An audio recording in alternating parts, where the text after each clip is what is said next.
Buenos días, mi nombre es Aníbal Prada. Esta es la presentación de la asociada a la cuarta asignación de la materia Introducción a la Aviónica. Introducción. En la cuarta asignación de la materia Introducción a la Aviónica se desarrollaron los siguientes temas: reglas de vuelo instrumental, Area Navigation (RNAV), Flight Management System (FMS), Electronic Flight Instrument System (EFIS), Full Authority Digital Engine Control (FADEC), Electronic Engine Control (EEC). Vamos a empezar con las reglas de vuelo instrumental IFR. Las reglas de vuelo instrumental son el conjunto de normas y procedimientos recogidos en el Reglamento de Circulación Aérea que regulan el vuelo de aeronaves con base en el uso de instrumentos para la navegación, lo cual implica que no necesariamente deben tener contacto visual con el terreno. Estas normas se encuentran establecidas en las leyes y reglamentos de cada estado. Por ejemplo, para la República Bolivariana de Venezuela están descritos en la RAB 91 de operaciones de aeronaves y la RAB 281 reglamento del aire, entre otros. En resumen y de manera general, las reglas de vuelo las podemos dividir en 6 aspectos. Primero, habilitación. Todo piloto que efectúe un vuelo en IFR deberá contar con una habilitación de vuelo por instrumento. Los pilotos sin la habilitación solo podrán realizar vuelos VFR, que son visuales. Para realizar el vuelo por instrumento, los pilotos deben tener una habilitación especial que los certifique a realizar los vuelos en IFR, mientras que los pilotos sin habilitación por instrumento solo podrán realizar vuelos en VFR. Esta habilitación la obtiene el piloto privado o comercial, otorgado por la Autoridad Aeronáutica. Pilotos con el tipo de licencia transporte de línea aérea no requiere esta habilitación, pues dentro de las competencias que tiene un piloto TLA se encuentra el vuelo en IFR. Los pilotos militares asisten anualmente a un entrenamiento recurrente en vuelo instrumental de acuerdo a los requerimientos mínimos establecidos en las directivas de cada país. Equipos a bordo de la aeronave. Toda aeronave debe poseer instrumentación suficiente para mantener el control del avión. El vuelo IFR además deberá contar con sistemas de navegación que permitan el vuelo con precisión en condiciones visuales o instrumentales, BMC y MC. La certificación de la aeronave, es decir, las aeronaves deben tener los equipos mínimos a bordo que le permitan realizar un vuelo en VFR, además de completarse con otros equipos para poder efectuar el vuelo en IFR. Esta certificación viene definida en el Certificado de Aeronavegabilidad de la aeronave, emitido por la autoridad aeronáutica competente. Condiciones meteorológicas. Todo piloto que realice vuelos en VFR deberá asegurarse que pueda mantenerse en BMC a lo largo de la ruta. El vuelo IFR puede hacerse en cualquier condición meteorológica. Otro factor que debe tomarse en cuenta son las condiciones meteorológicas, visibilidad y distancia de las nubes en vuelos VFR. Si las condiciones ambientales posibilitan volar por referencias visuales o por el contrario exigen a volar por instrumento. Si en vuelo VFR no puede mantenerse en BMC, el piloto deberá decidir si puede continuar el vuelo en IMC o por el contrario debe aterrizar lo más pronto posible. No deberá continuar en IMC si no cumple con las reglas antes mencionadas, habilitación y equipos a bordo. Espacios aéreos. Toda aeronave que vuele bajo IFR deberá realizarlo en espacio aéreo controlado, establecidos en unas rutas de vuelo llamadas aerovías, en el espacio aéreo inferior, y rutas aéreas del espacio aéreo superior. Por su parte, las aeronaves que vuelan bajo VFR lo hacen siguiendo en vuelo directo en determinado espacio aéreo.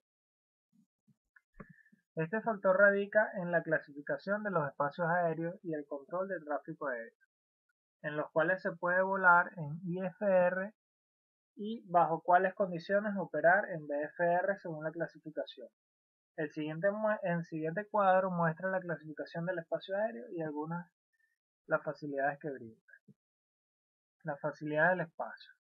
Operaciones permitidas, clase A, IFR, clase B, IFR y BFR, clase C, IFR y BFR, clase D, IFR y BFR, clase E, IFR y BFR, clase G, IFR y BFR.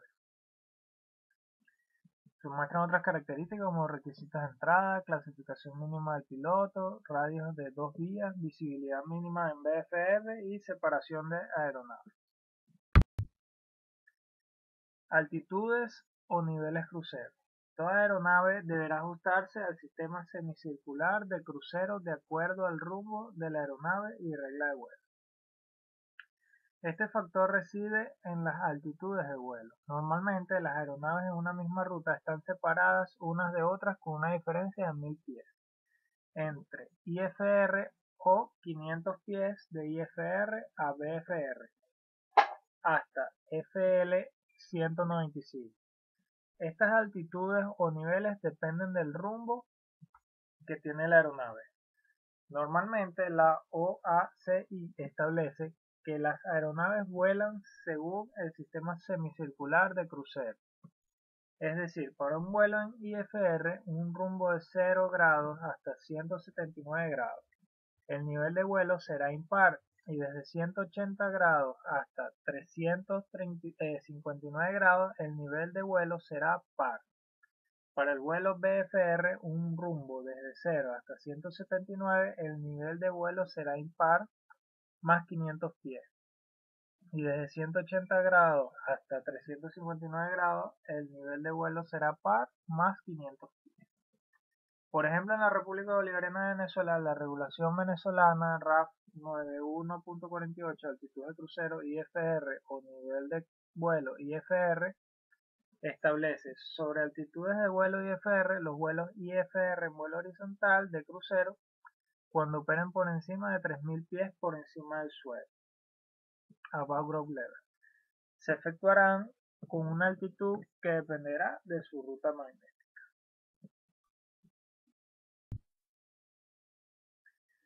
Tipo de navegación. Toda aeronave que vuele en espacio aéreo deberá conocer siempre su posición en el espacio y utilizará la radionavegación para IFR y navegación observada para BFR. La posición se determina por comparación de la trayectoria descrita, velocidad desarrollada y tiempo transcurrido desde la última posición conocida con respecto al mapa reloj mapa terreno.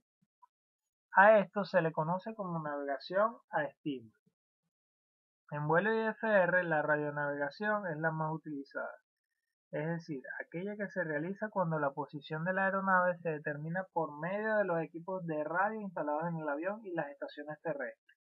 En la radionavegación las rutas están basadas en las radioayudas terrestres, establecidas en la forma de corredores aéreos que son llamados aerovías, espacio aéreo inferior, o rutas superiores, espacio aéreo superior. Por otra parte, en vuelo VFR se realiza la navegación a observada, el cual utiliza la observación directa de los accidentes naturales o artificiales del terreno sobre el que se vuela y no toma en cuenta, sino a grosso modo, las indicaciones de brújula, velocímetro y reloj. Esto no significa que el piloto volando en VFR no pueda apoyarse en las estaciones de navegación terrestre. En definitiva, el piloto decidirá si podrá volar en IFR o VFR y lo colocará en el plan de vuelo respectivo. Area Navigation RNAV es un método de navegación aérea por reglas de vuelo instrumental que permite a un avión elegir cualquier rumbo dentro de la cobertura de las ayudas en tierra, en lugar de volar directamente de una radioayuda a otra. Este método permite conservar las distancias de vuelo, reducir tráfico y volar a aeropuertos sin radioayudas. La navegación aérea se conocía como navegación aleatoria, Random Navigation en inglés, de ahí el acrónimo RNAV. RNAV puede ser definida como un método de navegación que permite a los aviones operar en cualquier rumbo deseado dentro de la cobertura de las radioayudas o dentro de los límites de un sistema capaz de autocontenerse o combinando ambas. RNAV fue desarrollada en los años 60 en Estados Unidos y la primera ruta de este tipo fue publicada en la década de los 70. En enero de 1983, la Administración Federal de Aviación anuló todas las rutas RNAV en los Estados Unidos, contiguas para demostrar que los aviones estaban usando sistemas de navegación inercial antes que radioayudas terrestres. Estos resultados perjudicaron el uso de los sistemas RNAV debido al costo. El sistema RNAV fue reimplantado después de la introducción a gran escala de los satélites de navegación. Los sistemas RNAV se desarrollan de una forma similar a las rutas en tierra convencionales y sus predecesores. Un sistema RNAV específico era identificado y su performance era evaluado a través de una combinación de análisis y test de vuelos. Para operaciones en tierra, el sistema inicial usaba radiofaro omnidireccional VHF de muy alta frecuencia, VOR, y equipo medidor de distancia DME para estimar la posición. Para operaciones en el océano empleaba sistemas de navegación inercial, el espacio aéreo y la norma MOCA, altitud mínima de obstáculos, del inglés Minimum Obstacle Clearance Altitude, fueron desarrollados basándose en las limitaciones del equipo disponible y las especificaciones para los requisitos se basaron en la capacidad tecnológica disponible. Estos requisitos resultaron del retraso en introducir las nuevas capacidades del sistema RNAV y los altos costos de mantenimiento para su certificación. Para evitar estos requisitos se introdujo un método alternativo para definir los requerimientos de equipamiento. Este método habilita la especificación de los requisitos de performance independientemente de las capacidades disponibles del equipo y definido en la PBN, navegación basada en performance, del inglés Performance Based Navigation. Por consiguiente, RNAV es ahora una de las técnicas de navegación PBN actualmente la única. Otra es RNP, Performance Requerida de Navegación, en inglés Required Navigation Performance. Los sistemas RNAV y RNP son bastante similares. La diferencia está en los requisitos de performance monitorizada de a bordo y alerta. Una especificación de navegación que incluye un requisito de performance monitorizada de a bordo y alerta hace referencia al sistema RNP. Uno que no lo hace referencia al sistema RNAV. Muchos sistemas RNAV, mientras ofrecen precisión muy alta y poseen muchas de las funciones propias de los RNP, no son capaces de dar seguridad en su performance. Teniendo esto en cuenta, el sistema RNAV es preferible salvo que los requisitos del espacio aéreo necesiten el uso del sistema RNP. Muchos nuevos sistemas, además de tener los requisitos de navegación actuales, continuarán precisando sistemas RNAV antes que RNP. Se espera que las operaciones RNAV y las RNP coexistan durante años.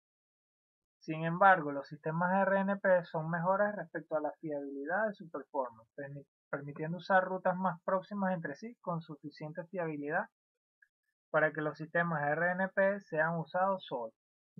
El uso del sistema RNP puede, por lo tanto, ofrecer beneficios de eficiencia, de operación y de seguridad, mientras que la utilidad de RNAV y RNP coexistan durante años. Se espera que haya una transición gradual al uso de sistemas RNP. Requisitos de funcionabilidad. Las especificaciones de RNAV incluyen requisitos para ciertos usos de navegación. Estos requisitos incluyen indicaciones continuas de la posición relativa del avión respecto al curso para mostrar la trayectoria en una pantalla de navegación situada en el primer campo de visión del piloto. Mostrar la distancia y el rumbo al waypoint activo. Mostrar la velocidad respecto a tierra o tiempo para llegar al waypoint. Funciones de base de datos sobre la navegación. Componentes erróneos de navegación y alerta. Navegación lateral. La incapacidad para conseguir la precisión de LNAV, navegación lateral, necesaria puede ser debido a errores de navegación relacionados con el curso y el posicionamiento. Los tres errores principales son PDE, error de definición de ruta, en inglés Path Definition Error; FTE, error técnico de vuelo, del inglés Flight Technical Error; y NSE, error del sistema de navegación, en inglés Navigation System Error. Se asume que la distribución de estos errores es independiente, gaussiana y centrada en cero. Por lo tanto, la distribución del error total también es gaussiana, con una desviación igual a la raíz de la suma de los cuadrados de las desviaciones de cada error.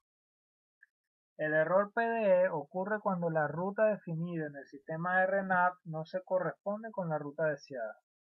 El uso de un sistema de RNAV para navegación presupone que la ruta definida ya ha sido precargada en la base de datos.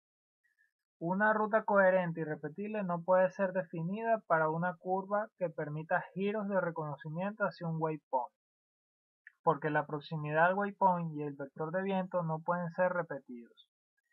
Tampoco se puede definir para solicitar un paso elevado sobre un waypoint, porque el viento no se puede repetir, ni para cuando el avión alcanza la altitud deseada, porque la altitud deseada es dependiente del empuje del motor y del peso del avión.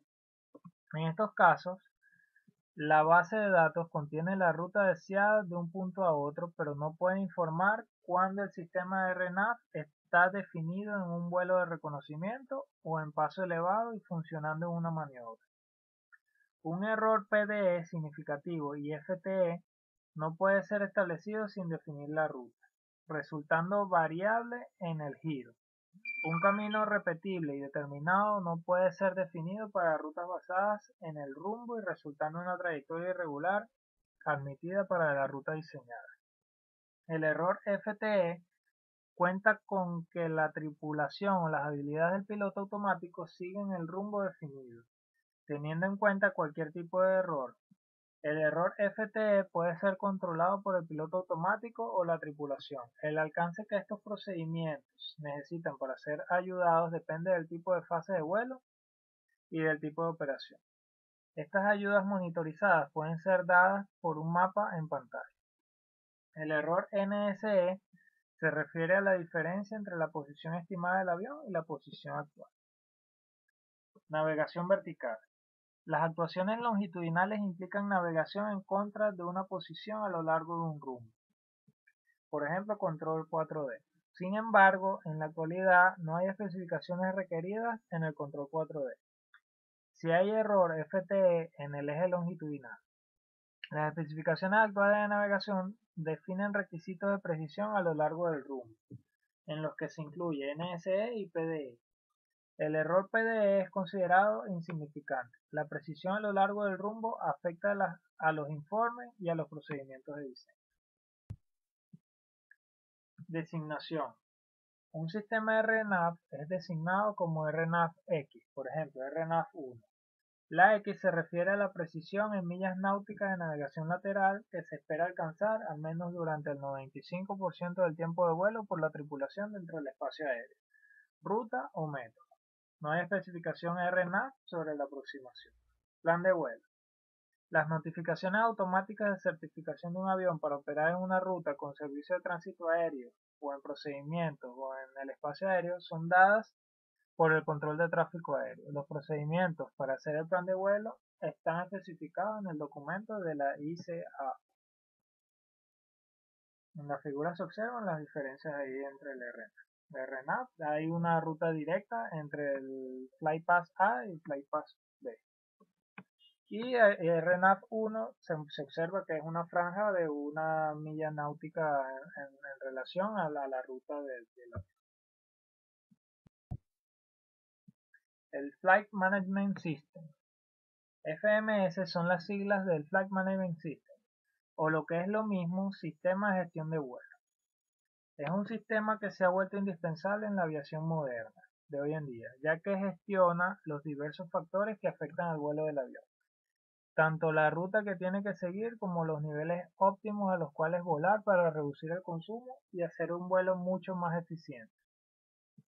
Además, el FMS nos va a gestionar y nos va a hacer predicciones del consumo del avión a lo largo de la ruta. Todo esto hace que el FMS disminuya considerablemente la carga de trabajo en cabina y haya desaparecido la figura del navegante de vuelo a bordo de los aviones. El FMS se compone principalmente del CDU, Control Display Unit, y el FMC.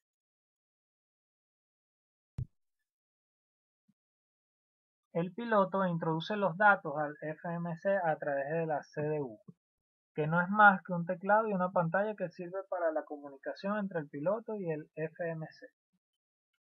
A través de la CDU, el piloto programa la ruta de vuelo, las SID, Standard Instrument Departures, y las STAR, Standard Terminal Arrival, así como los puntos en las rutas donde el avión debe ascender a niveles óptimos según disminuye el peso del avión. El FMC además adquiere datos de muchos de los sistemas del avión. Para empezar, recibe información de los inerciales y de los GPS para triangular la posición del avión y tener una posición aún más exacta de donde se encuentra el avión. El FMS tiene principalmente dos bases de datos. Una base de datos de navegación donde están almacenados, como dijimos antes, las rutas, aerovías, SID, STAR, así como las frecuencias de las radioayudas a la navegación que va a sintonizar automáticamente a lo largo de la ruta. Esta base de datos se renueva cada 28 días para poder estar actualizada cuando se producen cambios en los espacios aéreos o se modifican procedimientos de aproximación. El FMC es capaz de guardar dos bases de datos de navegación. La otra base de datos es de performance del avión. Esta base de datos contiene información de los niveles óptimos de vuelo dependiendo del peso del avión, los consumos que tiene el avión para cada peso y nivel de vuelo, las predicciones de ascenso y descenso del avión. Como el avión va envejeciendo a lo largo de su vida y disminuyendo su performance, el FMS admite un valor de degradación de la performance que se introduce en la página principal del CDU, para que dé unas predicciones de combustible más reales según el avión se va haciendo mayor. El MCDU. Con el tiempo el FMS ha ido mejorando y abarcando nuevas posibilidades. Así, Airbus cambia el nombre al CDU y le ha pasado a llamar MCDU, Multi-Control Display Unit. Ahora no solamente podemos acceder al FMC a través del teclado de la CDU, sino a una infinidad de nuevos servicios. A través de la MCDU ahora podemos acceder al ATSU, AIDS, CFDS y al FMS, comentado hasta ahora, y llamado por Airbus FMGS, Flight Management Guidance System. El ATSU, Air Traffic Service Unit, es el acceso a la CARS o sistema de comunicaciones, tanto con nuestra compañía como con el control aéreo. A través de esta opción podemos recibir desde la hoja de carga, METAR o TAFOS cualquier mensaje escrito que nos quiera mandar la compañía hasta la autorización para cruzar el Atlántico. El CFDS, Centralized Fault Display System, es usado principalmente por el personal de mantenimiento. En él podemos ver los reportes de mantenimiento del vuelo y las averías que haya tenido el avión, por muy pequeñas o temporales que hayan sido. Aunque haya sido un fallo temporal de cualquier fusible, por menos un segundo se queda registrado. El AIDS, Aircraft Integrated Data System, es otra herramienta que maneja mantenimiento y a través de ella podemos interrogar y realizar test a cualquier sistema del avión para conocer en qué estado de operatividad se encuentra. En vuelo, durante el prevuelo del avión, los pilotos chequean nada más llegar al avión que la base de datos de navegación en el FMS es la correcta para ese día y no está caducada, así como el factor de degradación de performance que tiene introducido es el que le corresponde a ese avión en particular. Más tarde, los pilotos introducen en el FMS datos básicos del vuelo como el número del vuelo, aeropuerto de salida y destino, así como el aeropuerto alternativo y nivel de crucero estimado. para a continuación introducir las aerovías por las que se quiere volar, desde el aeropuerto de salida al aeropuerto de destino con sus respectivos SID y start. Al recibir los pilotos la hoja de carga y después de chequear que no tiene ningún error, introducen los datos de ella en el FMS con el peso del avión sin combustible, que es el Zero Fuel Weight, y el centro de gravedad del avión. A partir de ahí, el FMC empieza a calcular y a dar estimas de combustible necesario para realizar el vuelo y del nivel óptimo al que deberíamos volar. Ya en vuelo podamos usar el FMS para proceder directo a un punto específico del plan de vuelo o para cambiar la ruta a seguir. Nos dará predicciones de los steps clean, puntos donde calcula que es óptimo ascender a un nivel superior para disminuir el consumo y aumentar el alcance específico del avión. También a través del FMS podemos conocer en vuelo con cuánto combustible vamos a llegar a nuestro destino o a cualquier aeropuerto alternativo que queramos consultar. Cerca de nuestro destino nos va a indicar cuál es el punto idóneo donde iniciar el descenso para poder realizar el descenso con nuestros motores a ralentí. Durante el descenso, el FMS también es capaz de darnos información de las velocidades mínimas para cada configuración de flap del avión, así como la velocidad de aproximación gracias a la base de datos de performance que posee. Todas estas tareas que antiguamente nos llevaban 5 minutos mientras consultábamos la hoja de performance, ahora se resuelven en menos de un segundo con el simple hecho de pulsar un botón del FMS. Electronic Flight Instrument System, el EFIS. Un sistema electrónico de instrumentos de vuelo, o EFIS por sus siglas en inglés, es un sistema de instrumentos de la cabina de vuelo en que la tecnología de visualización utilizada es electrónica en lugar de electromecánica. Un EFIS normalmente consta de una pantalla principal de vuelo, el PFD, pantalla multifunción MFD y una pantalla para el sistema de indicación de motor y aviso a la tripulación EICAS. A pesar de que los monitores tubos de rayo catódico se utilizaron en un principio, las pantallas de cristal líquido son ahora más comunes. El complejo indicador electromecánico de altitud ADI y el indicador de situación horizontal HSI fueron los primeros candidatos para el reemplazo por EFIS. Sin embargo, ahora hay pocos instrumentos de la cabina de vuelo para los que no se dispone de pantalla electrónica. Las posibles aplicaciones del sistema EFIS varían mucho. Un avión ligero puede ser equipado con una unidad de pantalla en la que se muestran los datos de vuelo y de navegación. Un avión de fuselaje ancho es probable que tenga 6 o más pantallas de presentación. Una instalación EFIS tendrá los siguientes componentes: pantallas de presentación, controles, procesadores de datos. Un EFIS básico podrían tener todos estos componentes, una sola pantalla con pocos controles en el par. El Primary Flight Display, el PFD.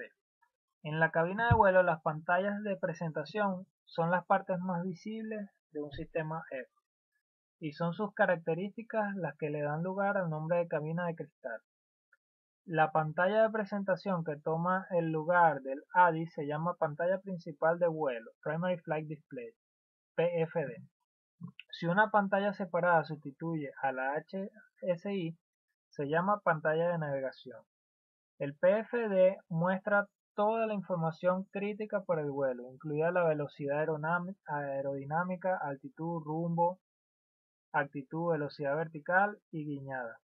La PFD está diseñada para mejorar la conciencia de la situación de un piloto, mediante la integración de esta información en una sola pantalla, en lugar de 6 diferentes instrumentos analógicos, reduciendo la cantidad de tiempo necesario para controlar los instrumentos.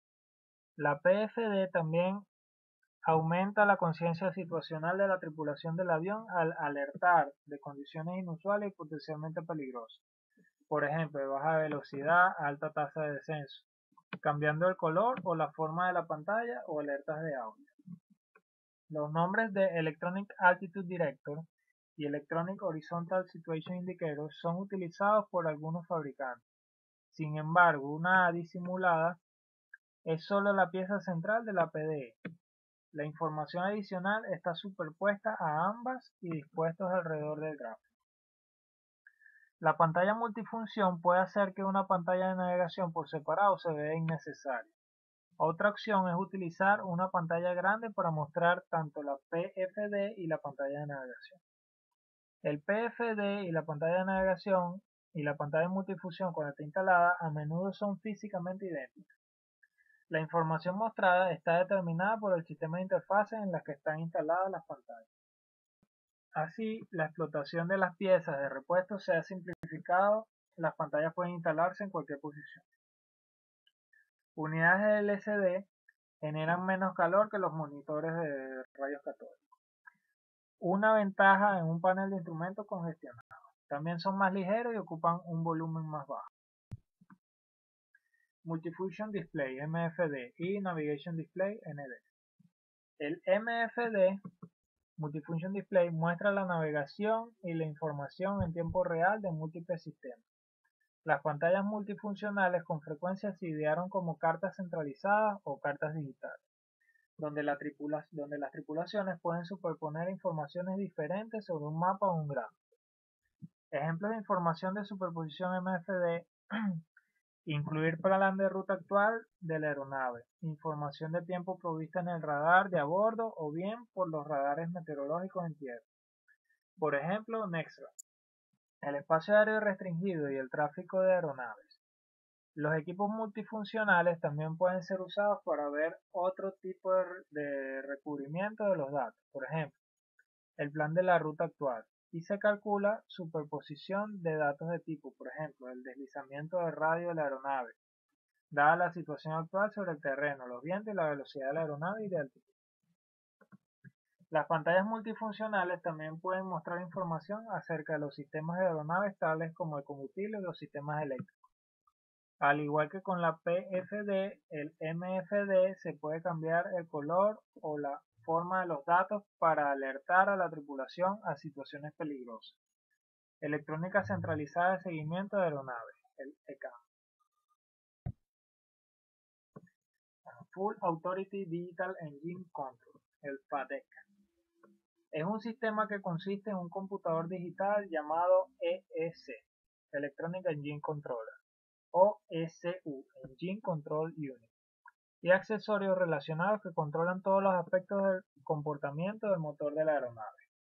Los FADEC se han producido para motores de pistón y motores jet. Los FADEC no tienen forma de anulación manual, dejando la total autoridad sobre los parámetros de operación del motor en manos del computador. Si una falla total del FADEC ocurre, el motor falla. Si el motor es controlado digitalmente y electrónicamente pero permite ajustes manuales, es considerado únicamente un ECC o SU. Un ECC no es por sí solo un FADEC. Cuando se encuentra solo, el EEC realiza todas las decisiones hasta que el piloto desea intervenir. FADEC trabaja mediante la recepción de múltiples variables de entrada de las condiciones de vuelo actuales, incluyendo la densidad del aire, posición del acelerador, temperatura del motor, presiones del motor y muchos otros parámetros. Las entradas son recibidas por el EEC y analizadas sobre 70 veces por segundo. Los parámetros de operación del motor, como flujo de combustible, posición del estator, posición de la válvula de purga de aire y otros, son calculados a partir de esta data y aplicados según corresponda. FADEC también controla el arranque y rearranque del motor. El principio básico de los FADEC es proveer la eficiencia óptima del motor para una condición de vuelo dada. FADEC no proporcionan únicamente la operación eficiente del motor, también permiten al fabricante programar las limitaciones del motor y recibir la salud del motor y reportes de mantenimiento. Por ejemplo, para evitar superar cierta temperatura del motor, el FADEC puede ser programado para automáticamente tomar las medidas necesarias sin la intervención del piloto. Aplicaciones. Primero, la tripulación inserta los datos del vuelo, como condiciones de viento, longitud de la pista o altitud crucero, dentro del Flight Management System. El FMS usa esta información para calcular los ajustes de potencia para diferentes fases del vuelo. En el despegue, la tripulación mueve hacia adelante el acelerador a un ajuste determinado, o optan por el despegue por autoaceleración si está disponible. Los FADEC ahora aplican la configuración del empuje de despegue mediante el envío de una señal electrónica a los motores. No hay vínculo directo con la apertura del flujo de combustible. Este procedimiento puede ser repetido para cualquier fase del vuelo. En vuelo, pequeños cambios en la operación son realizados de manera constante para mantener la eficiencia. El empuje máximo está disponible para situaciones de emergencia si el acelerador está al máximo, pero las limitaciones no pueden ser excedidas. La tripulación no tiene forma de alterar la operación del FADEC. Ventajas: mejor eficiencia de combustible, protección automática del motor en contra de operaciones fuera de tolerancia, mayor seguridad con el uso de FADEC con computadores multicanales, lo cual provee redundancia en caso de falla, libre de mantenimiento con garantía de ajuste de empuje, provee arranque del motor semiautomático, mejor integración entre los sistemas del motor y de la aeronave, puede proveer la salud del motor y diagnóstico, reduce el número de parámetros a ser supervisados por la tripulación, salva peso en la aeronave. Desventajas: no hay forma de modificaciones manuales, dando toda la responsabilidad a la computadora. Si hay una falla total en el FADEC, el motor falla. Frente a una falla total del FADEC, los pilotos no tienen forma de control manual del rearranque del motor, aceleración y otras funciones. El riesgo de falla puede ser mitigado usando FADECs redundantes. Sistemas con complejidad muy alta en comparación con los sistemas hidráulico-mecánicos, analógicos o manuales. Por su complejidad se requieren de altos esfuerzos para desarrollo del sistema y validación. Dentro de una crisis, por ejemplo, un contacto inminente con el terreno, un motor sin FADEC puede producir un empuje mayor a su nominal.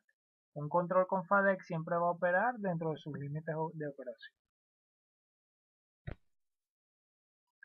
El Electronic Engine Control, el ES. El ES es el controlador electrónico del motor, el corazón del procesamiento digital del FADEC. Es como el microprocesador de una computadora digital. En el diagrama se observa una estructura típica de un FADEC, en la cual se observa el ES como el medio principal del FADEC, pues, de procesamiento de información. El ES es doblemente redundante con todos los subsistemas como sensores, cables, etc. duplicados, por lo que una falla simple permite al sistema estar full operativo. Está ubicado entre la estructura de la aeronave o sobre los motores, necesitando protecciones para condiciones extremas de temperatura, hielo y calor tropical, radiación electromagnética como descargas atmosféricas y radares de aeropuertos y vibraciones del motor. Aquí estas son las referencias que se utilizaron para realizar esta presentación. Muchas gracias por su atención. Hasta la próxima.